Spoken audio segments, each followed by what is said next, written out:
Las Vegas mass shooting. Inside the chaos. Subscribe for more true crime. Like, comment, and help uncover the truth with us. Screams filled the night sky. Bright lights flashed across the Las Vegas Strip, once filled with music and laughter, now swallowed by chaos. People ran in every direction, ducking behind fences, crawling under tables, holding each other close as the sound of sharp cracks echoed through the air. From the 32nd floor of a towering hotel, a rain of bullets fell on the crowd below. It was supposed to be a night of joy, a country music festival under the desert stars. But in seconds, everything turned into a nightmare. Lena dropped to the ground, pulling her friend Kyle down beside her. "Stay down," she cried, her voice trembling. Around her, phones fell, shoes were left behind, and the music that once made thousands sing together was replaced by sirens and chaos. The night air smelled like smoke and fear. Security guards yelled for people to move, but no one knew where safety was anymore. A young man shouted for help, clutching his leg. Someone else prayed out loud. And through it all, no one could see where the danger was coming from, only that it wouldn't stop. Then suddenly, everything went quiet for a second. The crowd froze, breaths heavy, hearts pounding. Was it over? Lena lifted her head slightly, scanning the hotel windows glowing high above. Then, another burst. More screams. A woman's phone lit up the ground beside her, showing a message that read, "Are you safe?" The gunfire continued, echoing off the glass walls of the nearby casinos. Police cars flooded the street, red and blue lights flickering across terrified faces. Officers shouted into their radios, pointing to the Mandalay Bay tower. "Shooters up there!" someone yelled. The festival grounds, once filled with music and laughter, now looked like a battlefield of confusion. As Lena and Kyle crawled toward a concrete barrier, a man beside them whispered, "We have to get out. He's still shooting."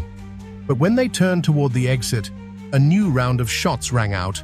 Closer this time, sharper, louder. The air trembled with every echo. A helicopter circled overhead, its spotlight sweeping across the terrified crowd. Lena looked up and saw the light touch the golden hotel windows, and for a split second, she thought she saw a shadow moving behind one of them. Her eyes widened. "Kyle," she whispered, her voice breaking. "He's still up there." And just as she said it, the lights went out. Darkness swallowed the strip. The music stage stood silent, lights flickering weakly as smoke drifted across the night air. The crowd had scattered, thousands of people running in every direction, some barefoot, some bleeding, some frozen in shock. Lena clutched Kyle's arm, both of them breathing hard, trying to stay low. "We have to move now," Kyle said, his voice shaky but firm. They crawled through the dirt, passing overturned chairs and abandoned drinks. The faint sound of cries and sirens filled the background, mixing with the steady hum of chaos. Police sirens grew louder. The first responders had begun arriving, forming lines and shouting commands. "Get behind the wall! Stay down!" an officer yelled as he waved people towards safety. Lena looked back once more. The tall Mandalay Bay Hotel gleamed under the dim light, its windows like hundreds of golden eyes, watching silently. Somewhere up there, someone was firing into the crowd, calm and steady, as if the world below didn't matter. They reached the edge of the lot, hiding behind a patrol car. Kyle held his phone close to his ear, trying to call his parents. "No signal," he muttered, panic in his voice. Lena looked around. People were crying, hugging strangers, using shirts to stop bleeding behind pounds. Ambulances rushed in, red lights painting the night sky. One woman beside her whispered, "Why is this happening?" But no one had an answer. In the distance, the gunfire suddenly stopped. A strange silence followed, not peaceful, but heavy, like the world was holding its breath. Police officers started shouting into their radios, rushing toward the hotel entrance. "Shooter might still be inside," one yelled. Helicopters hovered above, their searchlights cutting through the dark, illuminating broken fences and scattered belongings. Lena grabbed Kyle's hand, her eyes wide. "We have to go, before it starts again." They ran toward a nearby parking lot, dodging debris and frightened people.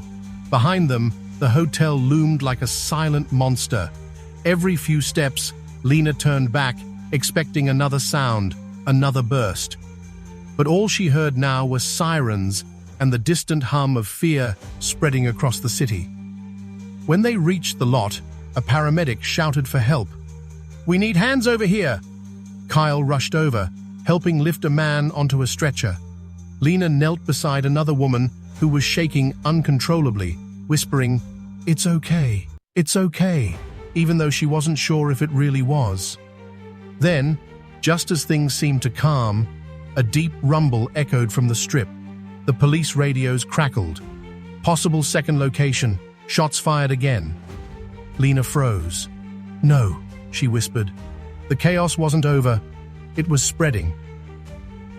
The city that never slept was now wide awake, filled with sirens, flashing lights, and panic echoing down the Vegas Strip.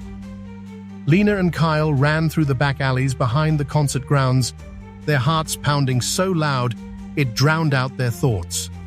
Police cars flew past them, officers shouting orders into radios, trying to lock down streets. Helicopters hovered above, their bright beams slicing through the smoky air.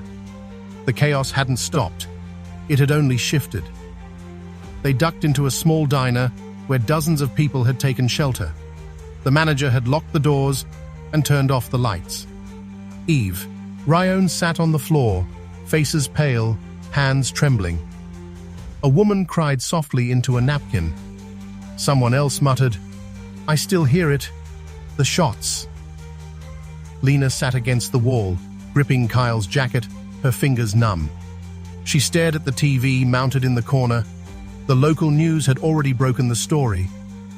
Breaking, mass shooting on the Las Vegas Strip. Authorities responding to active situation at Mandalay Bay. The reporter's voice cracked as she tried to speak over the sirens in the background. "We can confirm multiple casualties.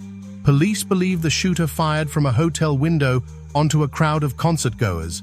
The words felt unreal, like a bad dream that refused to end.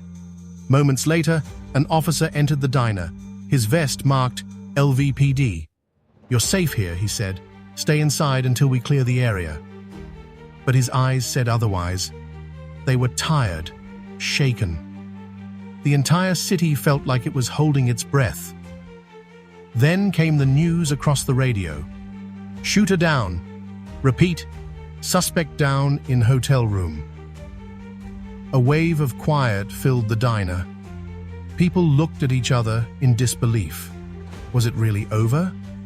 Lena exhaled deeply, but tears welled in her eyes.